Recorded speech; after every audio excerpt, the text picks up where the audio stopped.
انسانوں کی جب 9 تاریخ کو تب یا میدان عرفات میں حاجی سے جمع ہوتا ہے تب، اور یہ مسئلہ بعض جگہوں پر انتہائی شدت اختیار کرتا جا رہا ہے، حتیٰ کہ بعض جگہوں پر ولا اور برا، دوستی اور دشمنی اسی ایک مسئلے کی بنیاد پر اختیار کی جاتی ہے، جو انتہائی زیادہ تشدد پسندی اور انتہائی زیادہ کم علمی پر مبنی ہے۔ ایک تو غلط اور دوسرے غلطی میں یہ زبردست غلو، دونوں چیزیں جمع ہو کر انسان کو زیادہ حق سے منحرف کر دیتی ہیں۔ ذرا آپ سوچیں، آپ تصور کریں کہ آپ مدینے کے اندر موجود ہیں آج سے 1400 سال پہلے، نہ برقی کنکروں کا وجود ہے، نہ آرٹیفیشل لائٹوں کا کوئی سسٹم ہے، اور جدید مواصلات کے جو آلات اور ذرائع ہیں وہ سب سے سب محفوظ ہیں۔ ایسی صورت میں راویہ حدیث عقبہ کے اندر یا سلمہ رضی اللہ تعالیٰ عنہ کہتی ہیں کہ اللہ کے رسول نے عرفہ کا روزہ رکھتے تھے۔ سوال یہ ہے کہ صورتحال میں جب آپ مدینے کے اندر موجود ہیں، تصور کیجیے کہ اللہ کے رسول عرفہ کا روزہ کب رکھتے تھے؟ کیا تمدنی مسائل کے اعتبار سے، مواصلات حمل و نقل کے اعتبار سے کیا اس بات کا امکان تھا کہ ایک آدمی مکہ جائے اور یہ معلوم کر کے آئے کہ حاجی میدان عرفات میں کب جمع ہوگا، اور اس کے بعد آ کر مدینے میں خبر دے، پھر مدینے والے اسے روزہ رکھنے؟ کیا یہ بات قانونی اعتبار سے یا عقل کے تقاضے کے اعتبار سے ممکن ہے؟ جبکہ آپ کو معلوم ہونا چاہیے کہ مکے اور مدینے میں ایک طرف سے جانے میں جو راستہ طے ہوتا تھا وہ کم سے کم 14 دن میں طے ہوتا تھا، اور جب پتہ لگائے بغیر اللہ کے نبی صلی اللہ علیہ وسلم روزہ رکھتے تھے یا کوئی بھی انسان محمد رسول اللہ صلی اللہ علیہ وسلم کی ابتدا میں روزہ رکھ سکتا ہے، تو پھر یہ پتہ لگانے کی ضرورت نہ تب تھی اور نہ آج ہے اور نہ آئندہ کبھی پیدا ہوگی کہ مکہ میں وقوف عرفات کب ہو رہا ہے۔ کیوں؟ اس لیے کہ اگر ایسا ہوتا تو اللہ کے نبی صلی اللہ علیہ وسلم نے اس کو کیا ہوتا یا کرنے کا حکم دیا ہوتا۔ تو جب آپ نے نہ کیا اور نہ کرنے کا حکم دیا تو اس سے معلوم ہوا کہ یہ بات دین نہیں ہے، کیونکہ دین کے لیے ضروری ہے کہ اگر اس کا تقاضا نبی صلی اللہ علیہ وسلم کے زمانے میں موجود تھا اور کوئی پابندی، کوئی رکاوٹ اور کوئی مانع موجود نہیں تھا، اور اس کے باوجود نبی صلی اللہ علیہ وسلم نے اس کام کو نہیں کیا، تو اس کام کو تنظیم ہوتا تو اللہ اور اس کے رسول نے اس کو بیان کیا ہوتا یا عمل کرنے کو دکھایا ہوتا۔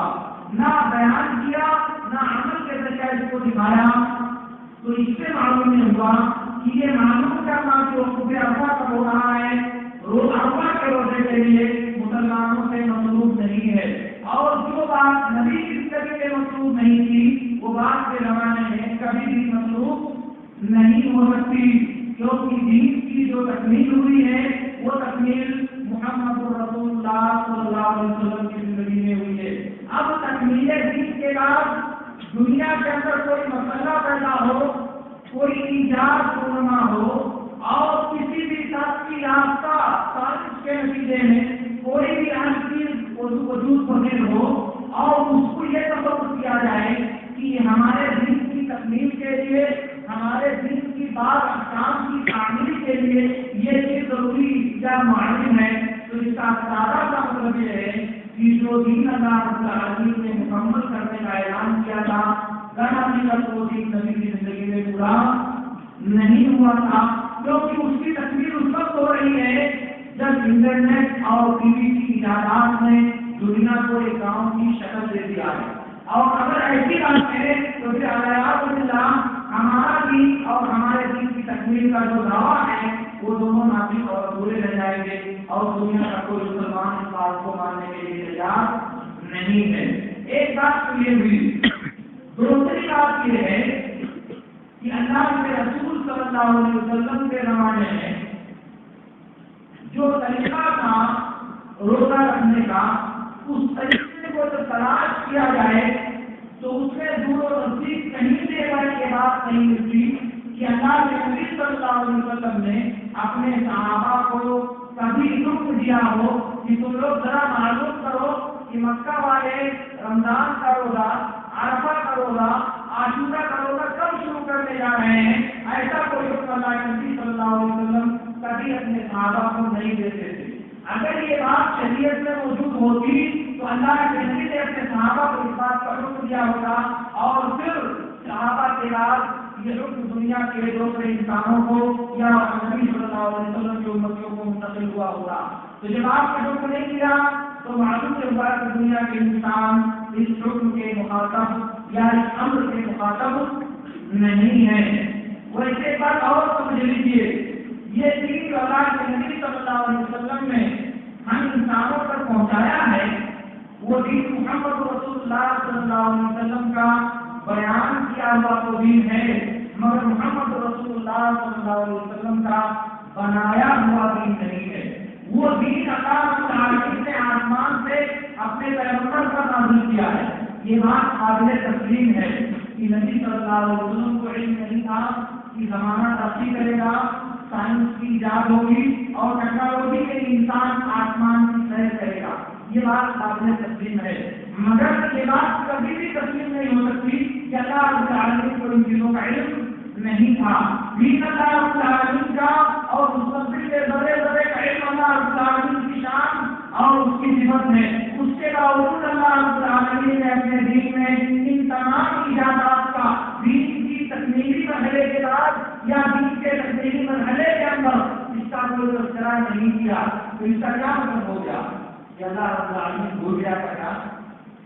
نہیں، بات یہ ہے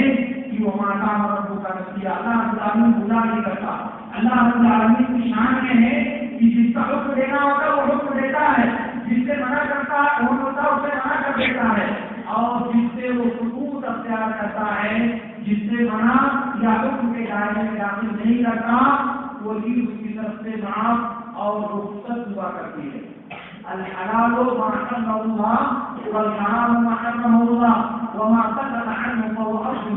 یہ ابو طالبہ بجنی، ابو ذر غفاری اور انس بن مالک رضی اللہ تعالیٰ عنہ وغیرہ کی روایت میں اللہ کے رسول صلی اللہ علیہ وسلم سے